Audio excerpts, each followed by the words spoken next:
नमस्कार। बाजार आज और कल में आप सभी का स्वागत है। मैं हूं स्वाति रायना। इस शो में हम आपको बताएंगे बाजार में आज का पूरा एक्शन, साथ ही कल के लिए क्या रखनी है अब आपको स्ट्रैटेजी। हमारे साथ शो में शामिल होंगे जी बिजनेस के मैनेजिंग एडिटर अनिल सिंह भी। साथ ही आज हमारे साथ खास मेहमान है प्रॉफिट मार्ट सिक्योरिटीज के अविनाश गोरक्षकर। अविनाश जी का स्वागत करते हैं शो में।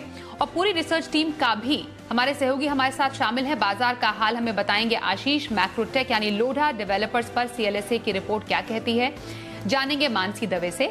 आज लेटेंट व्यू में क्यों आई इतनी गिरावट, कारण जानेंगे कुशल से। लेकिन सबसे पहले हफ्ते का पहला कारोबारी दिन बाजार के लिए कैसा रहा? मैनिक मंडे साबित हुआ। दुनिया भर के बाजारों की गिरावट, ओमिक्रॉन की बढ़ती चिंता और एफआईआईज की लगातार बिकवाली ने बाजारों का हौसला आज पस्त किया। चौतरफा गिरावट के साथ हमने देखा सेंसेक्स निफ्टी 4 महीने के निचले स्तर पर ही जाकर बंद हुए। निफ्टी 450 अंक टूटकर 16,600 के पास बंद हुआ। सेंसेक्स 1200 अंक लुढ़का और 55,800 से कुछ ऊपर बंद हुआ। निफ्टी बैंक करीब 1200 अंक टूटकर 5 महीने के निचले स्तर पर बंद हुआ। आज सभी सेक्टर इंडेक्स बिकवाली का शिकार हुए और बाजार का उतार चढ़ाव दर्शाने वाला इंडिया विक्स 16% आज उछला।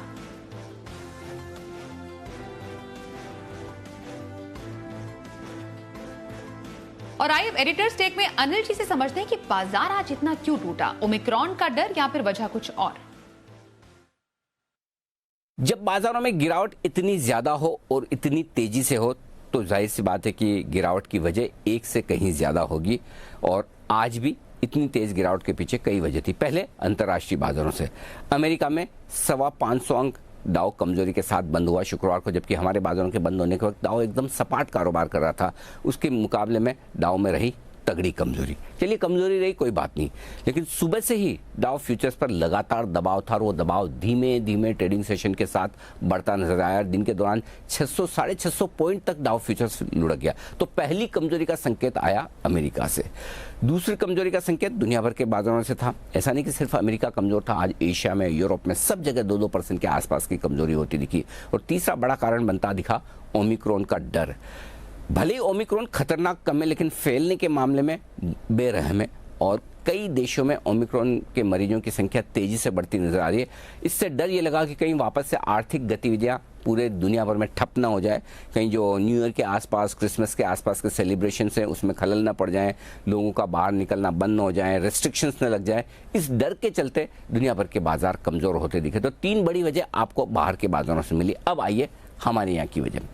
हमारे यहाँ सबसे बड़ी वजह तो एक ही जो ओमिक्रॉन के आने के पहले से शुरू हो चुकी थी और अब भी चल रही है, और वो है एफआईआईज की लगातार होती बिकवाली।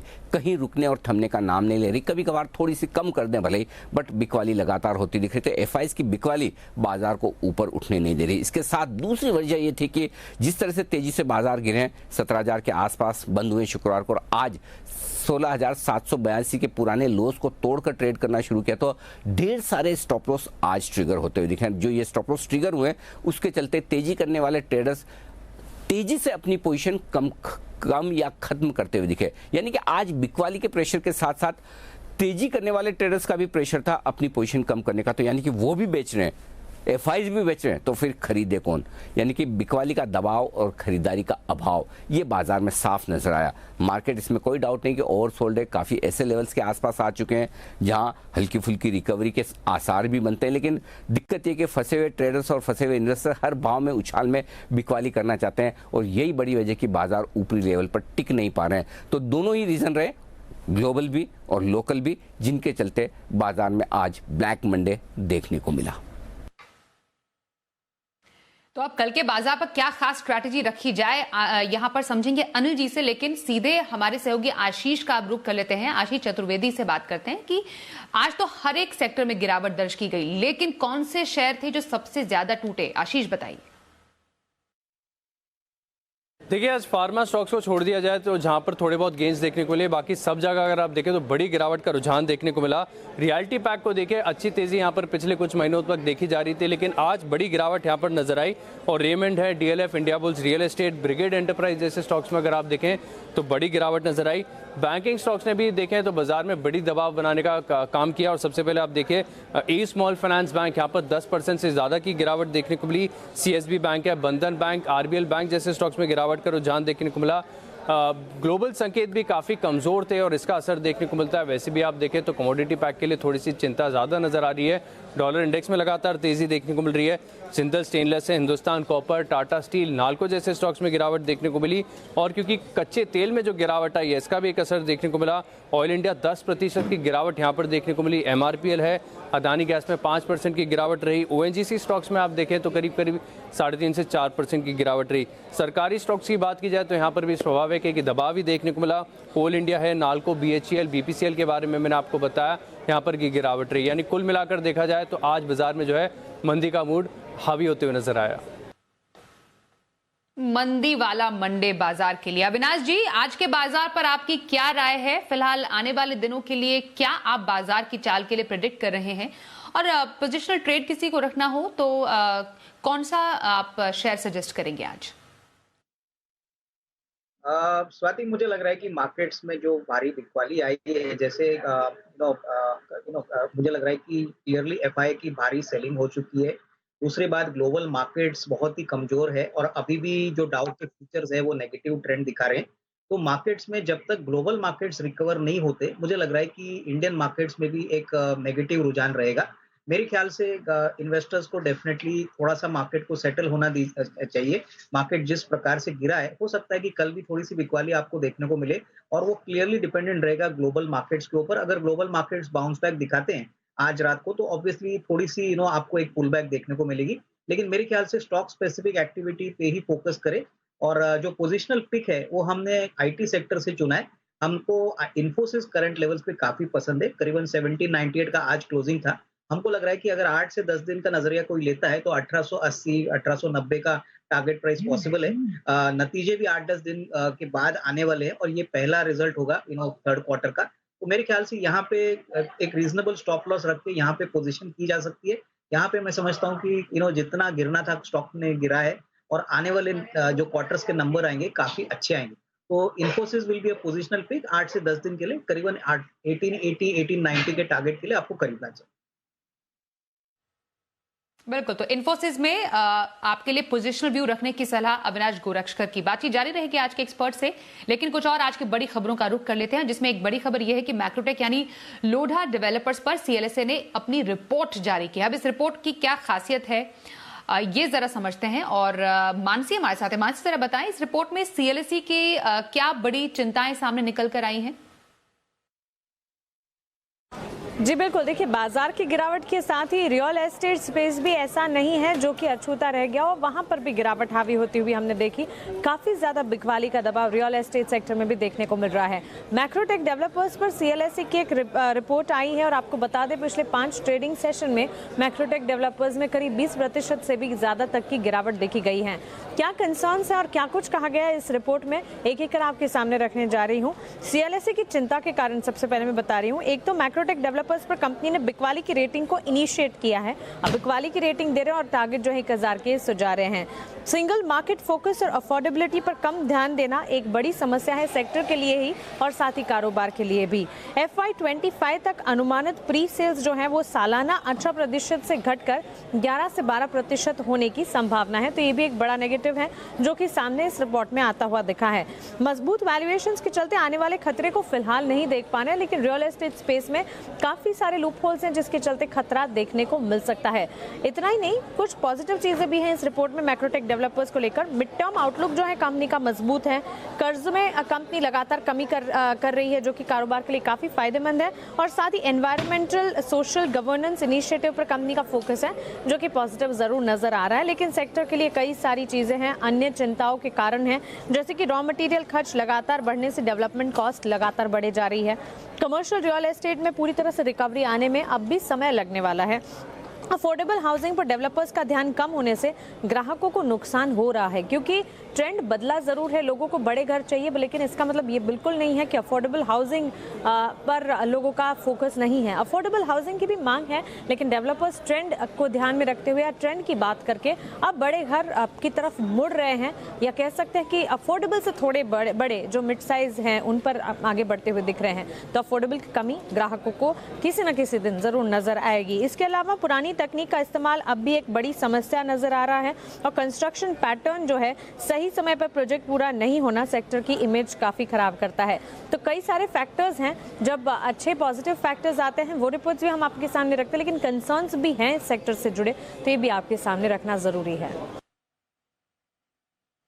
शुक्रिया मानसी आपका, करेंगे पूरी जानकारी हम तक पहुंचाने के लिए। आगे बढ़ते हैं। लेटेंट व्यू का एंकर लॉक इन खुल गया है। डिटेल्स के लिए सीधे हमारे साथ हमारे सहयोगी कुशल है। कुशल, जरा बताएं, लॉक इन खुल गया है लेटेंट व्यू का, क्या फिलहाल आगे का ट्रेंड देखने को मिल रहा है, क्या जानकारी आपके पास? जी, तो लेटेंट व्यू एनालिटिक्स में हमने देखा कि 10% का लोअर सर्किट आज यहाँ पर लगता हुआ नजर आया और इसकी सबसे बड़ी वजह बनी जो कि एंकर लॉक इन पीरियड है वो आज खत्म होता हुआ दिखा और वो खुल गया था। तो डेफिनेटली जिस तरह से जो एंकर निवेशकों ने यहाँ पर इन्वेस्टमेंट्स किए थे उनके पास एक फ्री एग्जिट का मौका जो है अब मिलता हुआ नजर आया आज से, और इसका क्लियर कट इम्पैक्ट आज आपको स्टॉक में आता हुआ नजर आया। आपको बता दूं मैं 197 रुपये प्रति शेयर के भाव पर कुल 1.36 करोड़ शेयर जो है वो सब्सक्राइब हुए थे एंकर निवेशकों के द्वारा, और कुल आउटस्टैंडिंग शेयर का लगभग 7% हिस्सा ये कंपोनेंट कंप्राइज करता था। 9 नवंबर को 34 एंकर निवेशकों को कुल 267 करोड़ रुपए के शेयर जो है वो अलॉट किए गए थे। इसमें एंकर निवेशकों में अबू धाबी इन्वेस्टमेंट अथॉरिटी लगभग 7.5% इन्होंने एंकर बुक का हिस्सा लिया था, followed by Ashoka India fund जिन्होंने 6.7% की हिस्सेदारी भी रखी थी, और HSBC ने भी लगभग 3% हिस्सा जो है पूरे एंकर बुक में खरीदा था।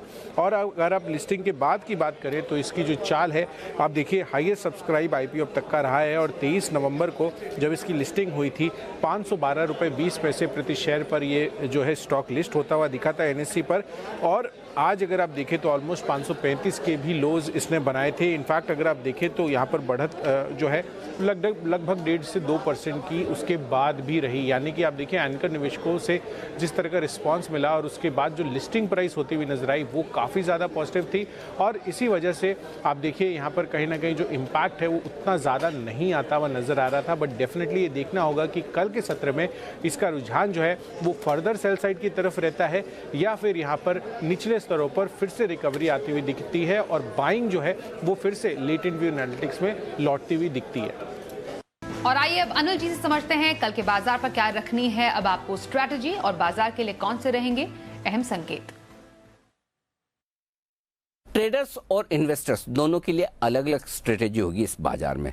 ट्रेडर्स के लिए तो जो स्किल ट्रेडर्स हैं, हाई रिस्क लेने वाले ट्रेडर्स हैं, हमेशा ट्रेडिंग या टीवी स्क्रीन के सामने बैठते हैं और तुरंत अपना सौदा घुमाना जानते हैं, स्टॉप लॉस लगाना जानते हैं, छोटी क्वांटिटी में ट्रेड करें, उन्हीं के लिए ये बाजार है। नहीं तो फिर थोड़ा आराम करने का, छुट्टी लेने का वक्त है, क्योंकि वोलेटिलिटी और मूव इतने ज़्यादा, इतने फास्ट हैं कि आपके लिए पोजीशन संभालना मुश्किल हो सकता है किसी भी तरफ, चाहे वो तेजी की हो या मंदी की। और फिर भी अगर आपको एक ट्रेड लेना ही है तो हर उछाल में बिकवाली वाला ट्रेड बनता हुआ दिख रहा है बाजार में। जिस तरह का करेक्शन, जिस तरह की बिकवाली आई, तो अहम रुकावट के लेवल के आसपास जब बाजार ऊपर पहुंचे तो वहां बेचना बनता है। ये ट्रेडर्स के लिए स्ट्रेटेजी है इस वक्त। लेकिन बेहतर ये है कि ओवरनाइट पोजीशन कम से कम रखें, दिन के दौरान भी ना करें ट्रेड, तब भी कोई बात नहीं। वोलेटिलिटी को समझकर हल्की पोजीशन के साथ ट्रेड करेंगे तो ही पैसा बनने की संभावना है, अदरवाइज नहीं। जहां तक इन्वेस्टर्स का सवाल है, कभी कभी मार्केट में ऐसा वक्त होता है कि आप कुछ भी करें गलत पड़ेंगे, चाहे खरीदें, चाहे बेचें या फिर होल्ड करें, क्योंकि ये सब करने के बाद दूसरी लेग का जो ट्रांजेक्शन होगा, समझिए आपने खरीदा है तो आपके लिए हो सकता है उसके बाद भी नीचे के लेवल मिल जाए, आपने बेचा है उसके बाद हो सकता है नीचे थोड़ा गिर जाए लेकिन आप वापस ना ले पाएं और बाजार घूम जाए। होल्ड करने में भी आपको मुश्किल भरा वक्त थोड़ा और देखना पड़ सकता है। तो ये एक कश्मकश वाला समय है। लेकिन मेरी राय ये होगी कि हमने जिन लोगों को इन्वेस्टमेंट करके बड़ा डर लग रहा है कि हमने गलत तो नहीं कर दिया, 18,000 पे ले लिया, 17,000 पे ले लिया, अब क्या करें, उन लोगों को ये याद करना चाहिए मार्च 2020 जब 12,400 से निफ्टी घट कर 7,500 तक पहुंचा और उसके बाद 18,500 भी हुआ है। यानी कि तब कोरोना पहली बार हमने देखा था, डर बहुत ज़्यादा था, पूरा लॉकडाउन था, वैक्सीन नहीं थी, हमें समझ नहीं थी कि कोरोना क्या होता है, कैसा होता है, कितना घातक होता है। आज ये सारी चीज़ें आपके सामने हैं तो इसलिए आपके लिए डर कम है। फिर भी बाजार गिर रहे हैं तो गिरने की वजह ये है कि दुनिया भर में जो अमेरिका में टैपरिंग का शुरुआत होने का बात हो रही है कि लिक्विडिटी धीरे धीरे निकलेगी, महंगाई बढ़ने की वजह से ब्याज दरें बढ़ेंगी, वो जो डर है वो आपको, हमें सबको पता है। इसलिए गिरावट हो सकती है, बाजार कमज़ोर रह सकते हैं, थोड़ा और नीचे जा सकते हैं और ऊपर जाने के पहले वक्त बिता सकते हैं। लेकिन इन्वेस्टर्स के तौर पर आपको डरने घबराने की ज़रूरत नहीं, सिर्फ एक चीज़ करनी है, अपने पोर्टफोलियो का क्वालिटी चेक। सिर्फ ये देख लीजिए कि शेयर आपके पोर्टफोलियो में जो कचरा तो नहीं है, अच्छे हैं ना, बस अगर अच्छे शेयर हैं तो आप उनमें बने रहें। अगर अब भी आपके पास थोड़ा बहुत पैसा है, बच गया है और निवेश करना चाहते हैं या आने वाला है जिसे आप पैसा लगाना चाहते हैं, तो अपनी लिस्ट बनाकर रखें अच्छे शेयरों की, लेवल्स पर नजर रखें। जब भी पहला संकेत बाजार के रुकने, थमने और घूमने का आए कि वापस से ऊपर जाने की तैयारी है, कोरोना का डर, ब्याज दरों का डर, इन्फ्लेशन का डर, ये सब कम होने के संकेत आए या एफआईएस की सेलिंग कम होने का संकेत आए, तब फिर से आप थोड़ा बहुत निचले स्तरों पर खरीदारी करने का सोच सकते हैं। तो कुल मिलाकर इन्वेस्टर्स जैसे हैं वैसे ही बने रहें, यह वक्त भी गुजर जाएगा। इस साल का ये तीसरा बड़ा फॉल है, यानी कि इससे पहले भी 2 बड़े फॉल आपने देखे, उसके बाद भी 18,600 निफ्टी हुआ है, 7,500 का निफ्टी देखकर भी 18,500 हुआ है। तो हर एक ऊपर के लेवल भी आते हैं, वक्त लगता है, आपका पेशेंस टेस्ट करता है, डिसिप्लिन टेस्ट करता है, पोर्टफोलियो की स्टॉक की क्वालिटी चेक करता है। अगर ये सब ठीक है तो कोई चिंता की बात नहीं, अपनी पोजीशन को होल्ड करें। आज नहीं, 6 महीने बाद, 1 साल बाद, 3 साल बाद आपको प्रॉफिट बनाकर निकलने का मौका बाजार जरूर देगा। बस ये कि आपकी खड़े रहने की, पोजीशन होल्ड करने की और नया निवेश करने की ताकत होनी चाहिए। तो कल के बाजार पर स्ट्रैटेजी जानने के बाद आइए अब देखते हैं कल का ऑप्शन।